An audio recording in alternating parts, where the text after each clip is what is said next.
Welcome to the physics class. आज के video का टॉपिक है आरटीएम नागपुर यूनिवर्सिटी के तहत BSc first year semester 2 physics paper 1 unit 2 force oscillation and kinetic theory of gases के ऊपर एमसीक्यूज और उसके आंसर्स देखेंगे। यहाँ पर यूनिवर्सिटी के कुछ इंस्ट्रक्शंस है, जो कि यूनिवर्सिटी जो भी समर एग्जाम लेने वाली है तो वो मल्टीपल चॉइस क्वेश्चन बेस होगी। जो भी एग्ज़ाम कंडक्ट होने वाली है वो स्टूडेंट के अपने कॉलेज में ही होने वाली है, होम सेंटर पे। क्वेश्चन पेपर जो होगा वो 50 क्वेश्चंस होंगे, उसमें से कोई भी 40 क्वेश्चन आपको सॉल्व करने पड़ेंगे। हर एक क्वेश्चन 2 मार्क के लिए पूछा जाएगा। एग्ज़ाम का जो टाइम ड्यूरेशन है वो 90 मिनट का रहेगा, और जो भी ऑप्शंस दिए गए हैं उसमें से जो करेक्ट आंसर होगा उसके सामने आपको राइट मार्क करना होगा।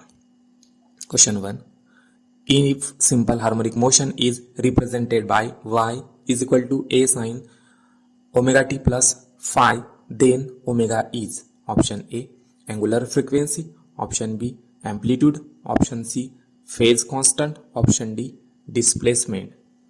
Correct answer is option A angular frequency. यहाँ पर देखेंगे कि हम एंगुलर फ्रीक्वेंसी का मतलब क्या होता है। कि जब भी वेव, कोई भी particle simple harmonic motion execute करता है तो which is similar to the circular motion, तो वो सर्कुलर मोशन के समान ही होता है। तो एंगुलर फ्रीक्वेंसी का मतलब ये होता है कि एक सेकंड में पार्टिकल कितने सर्कल कंप्लीट करता है, यानी कि the number of circle completed in 1 second is called as the angular frequency. Question 2, if simple harmonic motion is represented by y is equal to a sin omega t plus phi, then phi is option A angular frequency, option B amplitude, option C phase constant, option D displacement. Correct answer is option C phase constant. अब phase constant एक angular quantity है जो कि जब भी particle simple harmonic motion execute करता है तो किसी भी टाइम में, यानी कि इंस्टेंट टाइम में, उस पार्टिकल की लोकेशन हमें फेज कांस्टेंट से या फेज एंगल से पता चलती है। फेज हमेशा हम डिग्री या रेडियन में मेजर करते हैं। जब भी कोई वेव्स इन फेज होती है तो इसका मतलब यह है कि दोनों पार्टिकल की एक ही मोशन है, एक ही सिंपल हार्मोनिक मोशन एग्जीक्यूट कर रहे हैं, और किसी इंस्टेंट टाइम में दोनों की पोजीशन एक ही होती है, तभी हम उन्हें इन फेज कहते हैं। और आउट ऑफ फेज का मतलब होता है कि अगर दो particle simple harmonic motion execute कर रहे हैं और किसी इंस्टेंट टाइम में दोनों की पोजीशन अपोजिट है, यानी कि एक क्रिस पे होगा तो दूसरा ट्रफ पे होगा, तो उस पोजीशन को या वैसे फेज को हम आउट ऑफ फेज कहते हैं, जो कि 180 डिग्री का होता है। Question 3, if simple harmonic motion is represented by y is equal to a sin omega t plus phi, then A is option A angular frequency, option B amplitude, option C phase constant, option D displacement. Correct answer is option B amplitude. जब भी कोई particle simple harmonic motion execute करता है तो उस particle की displacement about main position यहाँ पर हम एक्स एक्सिस ले रहे हैं, तो एक्स एक्सिस से पार्टिकल कितना ऊपर में डिस्प्लेस हो रहा है और कितना नीचे में डिस्प्लेस हो रहा है, इसी को हम एम्पलीट्यूड कहते हैं। Question 4, a body setting into vibrations with external periodic force having frequency different from natural frequency of a body, such oscillations called option A damp oscillator, option B natural oscillators, option C free oscillators, option D force oscillators.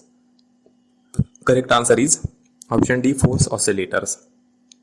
अब यहाँ पर एक मास है जिसे spring से attach किया है और उसे हमने ऑसिलेट करवाया है। तो अब यहाँ पर जो भी ऑसिलेटर या जो भी मास है, हम दूसरे ऑसिलेटर को या दूसरे मास को ऑसिलेट करने के लिए जो अप्लाई किए हैं, तो वो जो सिस्टम बनाता है तो ये एक फोर्स ऑसिलेटर की तरह ही होता है। Question 5, when the natural frequency of vibrating body matches with the frequency of external periodic force, such vibrations called option A resonant vibration, option B natural vibration, option C free vibrations, option D damped vibrations. Correct answer is option A resonant vibrations. जबकि हमने पहले बताया कि जब भी एक यहाँ पे एक पार्टिकल है, एक मास है जिसे हमने एक स्प्रिंग से अटैच किया है और ये वाइब्रेट कर रहा है। तो क्या होगा कि जब भी जो मास हमने अप्लाई किया था उसका कुछ वेट होगा, वो कुछ फोर्स अप्लाई करता, प्रोवाइड कर रहा होगा, कर रहा है स्प्रिंग को, जिससे वो वाइब्रेट हो रहा है। तो जब भी ये फोर्स मैच करेगा नेचुरल फ्रीक्वेंसी के साथ, इस स्प्रिंग के नेचुरल फ्रीक्वेंसी के साथ, तब हमें एक मैक्सिमम एम्पलीट्यूड मिलेगा, या मैक्सिमम एम्पलीट्यूड के साथ में ये सिस्टम वाइब्रेट करेगी, उसे ही हम रेजोनेंट वाइब्रेशन कहते हैं। Question 6. When the frequency of external periodic force is adjusted to so as body achieve maximum amplitude called? Option A force resonance, option B velocity resonance, option C amplitude resonance, option D damp resonance. Correct answer is option C amplitude resonance. तो जैसे कि हमने पहले अभी देख लिया है कि जब भी कोई फोर्स, ठीक है, एक्सटर्नल पेरियोडिक फोर्स अप्लाई करते हैं हम किसी बॉडी को ऑसिलेट करने के लिए, तो जब भी बॉडी मैक्सिमम एम्पलीट्यूड अचीव करती है उसे ही हम एम्पलीट्यूड रेजोनेंस कहते हैं। Question 7. When the frequency of external periodic force is adjusted so as body achieve maximum velocity called? Option A force resonance, option B velocity resonance, option C amplitude resonance, option D damp resonance. Correct answer is option B velocity resonance. Question 8. The harmonic oscillator in the presence of a mechanical resistance, such oscillations called? Option A damp oscillations, option B natural oscillations, option C free oscillations, option D force oscillations. Correct answer is option A damp oscillations. अब यहाँ पर हम क्या कर रहे हैं कि एक ऑसिलेटर है, सिंपल हार्मोनिक मोशन एग्जीक्यूट कर रहा है, और दो हमारे पास में एक दूसरा ऑसिलेटर है जिसे हमने एक मैकेनिकल रेजिस्टेंस अप्लाई किया है। तो क्या होगा, जब भी दोनों ऑसिलेटर्स ऑसिलेट करेंगे तो यहाँ पर इनकी जो वेव्स, या जो भी वेव्स यहाँ पर हमें डिस्प्ले हो रही है, तो यहाँ पे आपको दिखाई देगा कि जो भी फ्री ऑसिलेटर है जिसमें कोई भी मैकेनिकल रेजिस्टेंस अप्लाई नहीं किया है, तो उसकी वेव जो होगी वो कंसिस्टेंट होगी थ्रू आउट द एक्सिस। लेकिन जो रेड कलर में जो हमने मैकेनिकल रेजिस्टेंस अप्लाइड किया है ऑसिलेटर को, तो ये मैकेनिकल रेजिस्टेंस क्या करेगा कि इस ऑसिलेटर की जो फ्रीक्वेंसी है या जो भी वाइब्रेशंस है उसे वो कम करेगा, रिड्यूस करेगा, और हमें ये जो इनके एम्पलीट्यूड्स है तो वो टाइम के साथ में कम होंगे और एक टाइम पर वो जीरो हो जाएगा। Question 9. The amplitude of the force simple harmonic motion if driving frequency is less than natural frequency, then option A is equal to amplitude is equal to force divided by 2m bp, option B A is equal to f0 divided by p, option C A equal f0 divided by k, option D none of the above. Correct answer is option A f0 divided by k. K is the force constant. यहाँ पे बताया गया है कि जो भी amplitude है simple harmonic motion का, अगर हम जो भी ड्राइविंग फ्रीक्वेंसी है, ठीक है, तो ये फ्रीक्वेंसी अगर कम होती है किसी भी नेचुरल फ्रीक्वेंसी के साथ में उस ऑसिलेटर के, तो उसमें जो एम्पलीट्यूड होगा तो क्या होगा, वो f0 डिवाइडेड बाय k का होगा। Question 10. The amplitude of the force simple harmonic motion if driving frequency is greater than natural frequency, तो क्या होगा? Option A equal f0 divided by 2m bp, option B A equal f0 divided by p square, option C A equal f0 divided by k, option D none of the above. Correct answer is option B A equal f0 divided by p square. Question 11. The amplitude of the force simple harmonic motion if driving frequency is equal to natural frequency, that is P equal omega, is option A equal f0 divided by 2m bp, option B A equal f0 divided by p square, option C A equal f0 divided by k, option D none of the above. Correct answer is option A f0 divided by 2m bp. और जब भी driving frequency और natural frequency match होती है तभी हमें एक maximum amplitude मिलता है जिसे हम एम्पलीट्यूड रेजोनेंस भी कहते हैं। Question 12. Sharpness of the resonance is given by option A S equal minus FR यानी कि resonance frequency divided by under bracket FL यानी कि low frequency minus FU high frequency. Option B S equal FR यानी कि resonance frequency divided by FL into FU यानी कि low frequency into high frequency. Option C S equal resonance frequency divided by low frequency plus high frequency, option D S equal resonance frequency divided by low frequency minus high frequency. Correct answer is option D. Option D S equal resonance frequency divided bye F यानी कि low frequency minus high frequency. अब ये resonance का sharpness जो होता है तो वो क्वालिटी फैक्टर पे डिपेंड होता है, क्यू पे डिपेंड होता है. अगर क्यू लार्ज है तो उसमें ज़्यादा शार्पनेस होगा, रेजोनेंस में ज़्यादा शार्पनेस होगा, और वो निकालने के लिए हमारे पास फार्मूला है F0 divided by bandwidth. Bandwidth का मतलब होता है low frequency minus high frequency. F0 का मतलब है रेजोनेंस फ्रीक्वेंसी यानी कि highest peak frequency. Question 13 statement है all gases molecules are identical. Statement 2 है the collision between molecules are elastic. Option A. एक statement 1 is true and statement 2 is false. Option B. Both statement are true. Option C. Statement 1 is false and statement 2 is true. Option D. Both the statements are false. Correct answer is option B. Both the statements are true. यहाँ पर according to kinetic theory of gases जो भी gas molecules होते हैं तो वो identical होते हैं और क्वांटिटी में बहुत ज़्यादा होते हैं, और उसमें जो भी कोलिजन होता है तो वो इलास्टिक कोलिजन होता है. Question 14 between two collision the molecule move in a straight line and distance travel is called. Option A acceleration, option B velocity, option C free path, option D displacement. Correct answer is option C free path. तो यहाँ पर क्या होता है कि जब भी gas किसी कंटेनर में भरा हुआ होता है तो उसमें बहुत सारे आइडेंटिकल मॉलिक्यूल्स होते हैं, और ये जो मॉलिक्यूल्स होते हैं तो ये रैंडमली ऑल डायरेक्शंस में मूविंग करते रहते हैं, हमेशा एक जगह पे रुके नहीं रहते. तो जब भी ये मूव करते रहते हैं तो किसी ना किसी दूसरे मॉलिक्यूल के साथ में हमेशा टकराते रहते हैं. तो जब भी कोई मॉलिक्यूल टकराता है तो टकराने के बाद में सीधी लाइन में ट्रैवल करता है, तो ट्रैवल करने के बाद में फिर से किसी और मॉलिक्यूल के साथ में टकराता है. तो किसी भी दो कोलिजन के बीच में जो भी स्ट्रेट लाइन डिस्टेंस ट्रैवल करता है मॉलिक्यूल, उसे ही हम फ्री पाथ कहते हैं. Question 15. The number of molecules per unit volume of a gas is remain. Option A decreases, option B increases, option C constant, option D 0. Correct answer is option C constant. तो यहाँ पर हमें एक law भी कहता है कि जो भी एवोगाड्रोस लॉ है तो वो क्या हमें बताता है कि जो भी अगर हम 1 मोल गैस लेते हैं, ठीक है, 1 मोल गैस लेते हैं तो उसमें जो भी मोलिक्यूल्स होते हैं तो वो हमेशा कांस्टेंट ही होते हैं. Question 16 the pressure exerted by an ideal gas on the wall of a container is given by. Option A P यानी कि pressure is equal to 1 divided by rho यानी कि density divided by c square यानी कि average speed.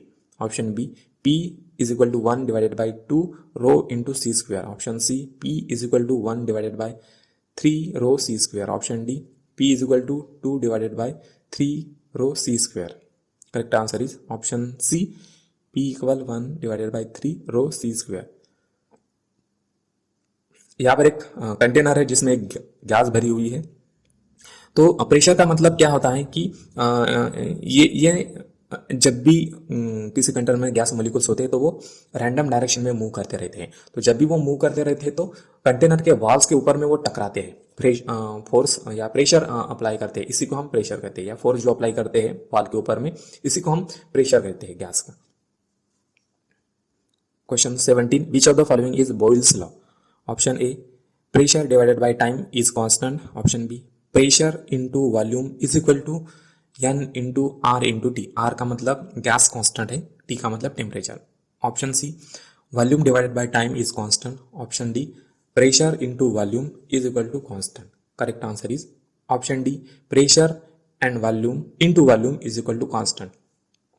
तो Boyle's law हमें क्या बताता है कि ये हमें बताता है कि जब भी प्रेशर बढ़ता है यहाँ तो वॉल्यूम कम होता है. यहाँ पर एक डायग्राम दी गई है. तो हम क्या कर रहे हैं, एक पिस्टन है, पिस्टन के अंदर में गैस है, तो हम पिस्टन को जब भी अंदर की तरफ ढकेलेंगे यानी कि प्रेशर बढ़ाएंगे तो उस टाइम क्या होगा कि ऑटोमेटिक जो कंटेनर है उसका वॉल्यूम कम होगा.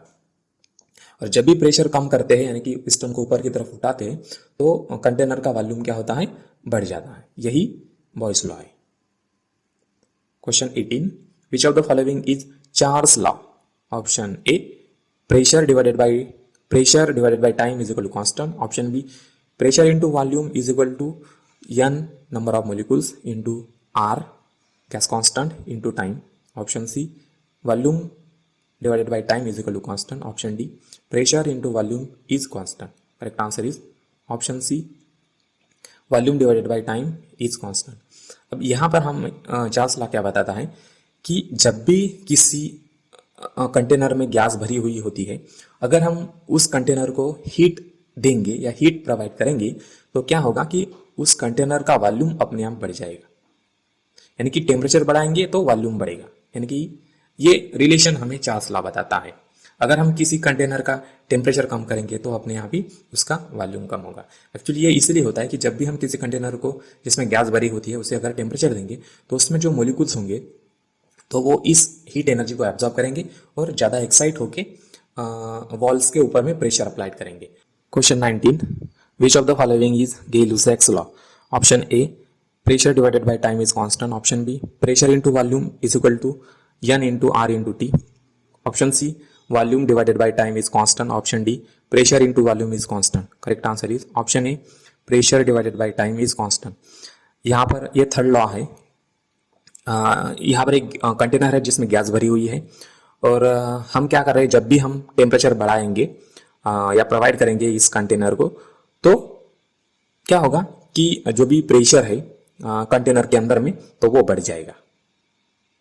यही गे-लुसैक्स लॉ है। यहाँ पर एक टेबल है जिसमें जितने भी हमने गैस लॉ पढ़े हैं तो वो और उनके पर्टिकुलर फार्मूलाज दी गए हैं। तो बॉयस लॉ क्या बताता है कि प्रेशर और volume both are inversely proportional. ये हमें बताता है। ये हमें बताता है कि अगर हम प्रेशर बढ़ाएंगे किसी कंटेनर का तो उसमें वॉल्यूम कम होगा और अगर प्रेशर घटाते हैं तो वॉल्यूम बढ़ जाएगा। साथ साथ चार्ल्स लॉ क्या बताता है कि अगर किसी कंटेनर में गैस भरी है उसे टेम्परेचर प्रोवाइड करेंगे तो उसका जो वॉल्यूम होगा वो बढ़ जाएगा। यानी कि डायरेक्टली प्रोपोर्शनल बताता है। यानी कि टेम्परेचर बढ़ाएंगे तो वॉल्यूम बढ़ेगा। गे-लुसैक्स लॉ क्या बताता है कि अगर किसी कंटेनर में गैस भरी हुई है और उस कंटेनर को हम टेम्परेचर बढ़ाएंगे या हीट प्रोवाइड करेंगे तो उस कंटेनर का जो प्रेशर है वो बढ़ जाएगा। यानी कि टेम्परेचर बढ़ाएंगे तो प्रेशर बढ़ेगा, टेम्परेचर कम करेंगे तो प्रेशर कम होगा। Question 20. It is at which a gas can be liquefied by increase of pressure alone. Option A, critical pressure. Option B, critical volume. Option C, critical temperature. Option D, critical density. Correct answer is option C, critical temperature. तो ये क्या होता है कि suppose किसी gas को हम liquefied करना चाहते हैं, यानी कि गैस का हम लिक्विड बनाना चाहते हैं तो हमें क्या करना पड़ेगा कि उस गैस का प्रेशर बढ़ाना पड़ेगा। ठीक है, तो जैसे ही हम प्रेशर बढ़ाएंगे गैस का, यानी कि एक कंटेनर है, कंटेनर में गैस भरी हुई है और ऊपर से पिस्टन से हम उसका प्रेशर बढ़ाएंगे। तो जैसे ही प्रेशर बढ़ाएंगे तो अकॉर्डिंग टू बॉयल्स लॉ क्या होगा कि उस कंटेनर का जो वॉल्यूम है वो कम हो जाएगा। अगर वॉल्यूम कम हो जाएगा तो गैस के जो भी मॉलिक्यूल्स है, एटम्स है, वो एक दूसरे के बहुत ज्यादा नजदीक आ जाएंगे और उसका टेम्परेचर भी क्या होगा कि कम होगा। Question 21. The value of critical temperature is given by option A 3b. Option B, a divided by 27 rb square. Option C, 8a divided by 27 rb. Option D, a divided by 27 rb. Correct answer is option C, 8a divided by 27 rb. यहाँ पर कुछ quantities है और उसके formulas है। जैसे कि critical temperature, ये ऐसा टेम्परेचर है कि अगर किसी गैस का हम प्रेशर बढ़ाते हैं तो वो लिक्विफाइड होती है, तो वैसे टेम्परेचर को क्रिटिकल टेम्परेचर कहा जाता है, जिसका फार्मूला है 8a divided by 27 r into B. A और बी कॉन्स्टेंट है, आर गैस कांस्टेंट। उसके बाद में क्रिटिकल प्रेशर है। क्रिटिकल प्रेशर का मतलब क्या होता है कि क्रिटिकल टेम्परेचर पे जो भी प्रेशर अप्लाई करते हैं हम उसे हम जिस प्रेशर पे गैस लिक्विफाइड होती है उसे हम क्रिटिकल प्रेशर कहते हैं, जिसका फार्मूला है a divided by 27 rb square. Critical volume का मतलब क्या होता है कि क्रिटिकल टेम्परेचर और क्रिटिकल प्रेशर पर जब गैस लिक्विफाइड होती है तो उसे क्रिटिकल वॉल्यूम कहा जाता है, जिसका फार्मूला है 3b। Question 22. Which of the following is weakest bond among molecules. Option A, metallic bond. Option B, ionic bond. Option C, covalent bond. Option D, van der Waals bond. Correct answer is option D, van der Waal bonds. हम सबसे पहले देखेंगे कि जो भी Metalics bonds होते हैं तो वो जनरली मेटल्स में पाए जाते हैं। मेटल्स जिसमें एटम की जो भी एटॉमिक जो अरेंजमेंट होते हैं वो पीरियोडिक अरेंजमेंट होती है, और जो भी मेटल्स होते हैं उसमें फ्री इलेक्ट्रॉन्स अवेलेबल होते हैं जो कि हर एक एटम से शेयर किया जाता है, तो ये वीकेस्ट बॉन्ड है ही नहीं। Next is ionic bond. तो जब भी आयनिक एटम्स लाइक सोडियम जिसमें एक आउटर मोस्ट ऑर्बिट में एक ही इलेक्ट्रॉन होता है, सोडियम जिसके आउटर मोस्ट ऑर्बिट में एक ही इलेक्ट्रॉन होता है, फ्लोरीन जिसके आउटर मोस्ट ऑर्बिट में 7 इलेक्ट्रॉन्स होते हैं। तो ऑक्टेट बनाने के लिए फ्लोरीन को एक इलेक्ट्रॉन चाहिए होता है, तो सोडियम क्या करता है कि एक इलेक्ट्रॉन कंप्लीटली शेयर कर देता है, कंप्लीटली डोनेट कर देता है फ्लोरीन को, और उसे पॉजिटिव चार्ज मिल जाता है, और फ्लोरीन को नेगेटिव चार्ज मिल जाता है, और वो दोनों आयनिक बॉन्ड्स बनाते हैं। कोवैलेंट बॉन्ड में क्या होता है कि सपोज मान लो कि 2 हाइड्रोजन एटम्स है, हाइड्रोजन के आउटर मोस्ट शेल में एक ही इलेक्ट्रॉन रिवॉल्व करता है, लेकिन हाइड्रोजन का मॉलिक्यूल्स बनाने के लिए 2 हाइड्रोजन कंबाइन होते हैं और दोनों शेयर करते हैं ताकि वो स्टेबल हो जाए।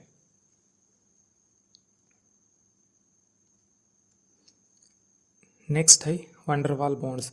वैन डर वाल बॉन्ड्स में जनरली CO2 जैसे गैसेस में क्या होता है कि जो भी इलेक्ट्रॉन का क्लाउड होता है जो रिवॉल्व करता है न्यूक्लियस के सराउंडिंग में, तो वो डिस्प्लेस हो जाता है, और जब भी डिस्प्लेस होता है तो पॉजिटिव और निगेटिव ऐसे 2 चार्जेस इंड्यूस होते हैं जिसे हम डायपोल्स कहते हैं, और जब भी अपोजिट पोलैरिटी के मॉलिक्यूल्स पास पास आते हैं तो वो एक वीक बॉन्ड फॉर्म करते हैं, उसे हम वैन डर वाल बॉन्ड्स कहते हैं। Question 22.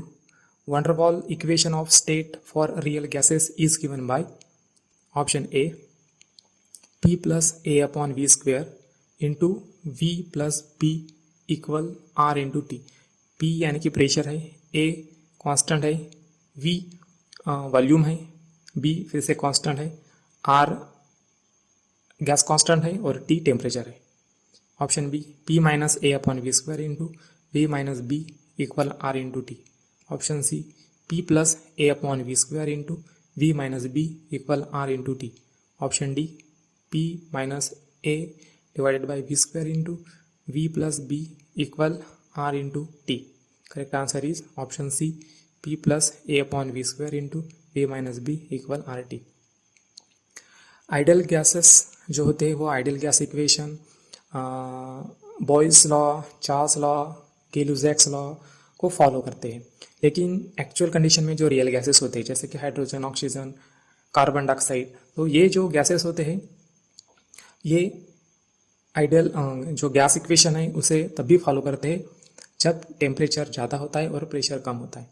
कम प्रेशर में जो भी इंटर एटॉमिक अट्रैक्शन होता है तो वो कम होता है, और जो भी एक मॉलिक्यूल का वॉल्यूम होता है तो वो भी टोटल गैस के वॉल्यूम में वो निग्लिजिबल होता है। लेकिन दिक्कत तब आती है जब टेम्परेचर लो हो और प्रेशर हाई हो। ऐसे कंडीशन में CO2 जैसे मॉलिक्यूल्स जो भी बॉयल्स लॉ, चार्ल्स लॉ और गैस इक्वेशन है उसे फॉलो नहीं करते, ओबे नहीं करते, और डेविएटेड हो जाते हैं। सेट गैस है तो उसमें एक वीक फोर्स दिखाई दिया या उन्हें महसूस हुआ, ऑब्जर्व हुआ, तो उस वीक फोर्स की वजह से जो कार्बन डाइऑक्साइड गैस था वो गैसेस इक्वेशन फॉलो नहीं कर रहे थे, तो इसलिए वहाँ पे मॉडिफिकेशन करने की बहुत ज़्यादा ज़रूरत थी ताकि जो भी रियल गैसेस है वो गैस लॉ को फॉलो कर सके। तो वहाँ पर 2 अजम्पशंस किए गए। एक था कि इंटर एटॉमिक जो अट्रैक्शन है उसे हम निग्लिफाई नहीं कर सकते, और जो वॉल्यूम है मॉलिक्यूल्स का उसे भी हम कंसिडर करना होगा। उसके बाद में जो P into V is equal to NRT ये गैस इक्वेशन है, ये आइडियल गैस इक्वेशन है। तो यहाँ पर उन्होंने 2 करेक्शंस किए हैं। एक करेक्शन किया है उन्होंने कि प्रेशर के साथ में, जहाँ पर उन्होंने मॉलिक्यूलर अट्रैक्शन को कंसिडर किया है। तो जब भी हम मॉलिक्यूलर अट्रैक्शन को कंसिडर करते हैं, उससे सॉल्व करते हैं, तो A into N square upon V square का एक करेक्शन आता है, तो उसने यहाँ पे ऐड किया है। और दूसरा करेक्शन वॉल्यूम के बारे में, यानी कि जो कि पहले वॉल्यूम किसी भी एक सिंगल मॉलिक्यूल का वॉल्यूम निगलीफाई किया जाता था, तो वो अभी यहाँ पर कंसिडर किया गया है। Question 23, what is the acceleration of the particle executing the simple harmonic motion y equal a cos omega t plus five. Option A minus omega square a sin omega t plus five. Option B minus omega a cos omega t plus five. Option C omega square a cos omega t plus five. Option D minus omega square a cos omega t plus five. Correct answer is option D minus omega square a cos omega t plus five. तो इसे solve करने के लिए हम सबसे पहले displacement का formula लगाएंगे। डिस्प्लेसमेंट जनरली क्या होता है, जो कि गिवन है, y is equal to a cos omega t plus five. अब इसे हमें वेलोसिटी में कन्वर्ट करना है, तो वेलोसिटी का फार्मूला क्या होता है, displacement divided by time, rate of change of displacement. तो हमें जो भी डिस्प्लेसमेंट दिया गया है उससे हम इसे डेरिवेट कर देंगे विथ रिस्पेक्ट टू टाइम। तो हमें क्या मिलेगा, minus A omega sine omega T plus five. Cos की डेरिवेटिव होती है माइनस साइन, और जबकि हमने टाइम के साथ इसे डिराइव किया है, डेरिवेशन किया है, तो टाइम यहाँ पे जो भी कोएफिशिएंट आ रहा है टाइम के साथ में, तो ओमेगा एक बाहर निकल के आएगा। उसके बाद में एक्सेलरेशन निकालेंगे। एक्सेलरेशन का मतलब होता है rate of change of velocity. अब ये जो भी वेलोसिटी हमने फाइंड आउट किया है उसे हम फिर से उसकी डेरिवेटिव लेंगे। तो साइन की डेरिवेटिव होती है cos, as it is, a as it is रहेगा, और ये टी के साथ में कांस्टेंट ओमेगा बाहर आ जाएगा, और बाकी क्वांटिटी एज इट इज़ रह जाएगी।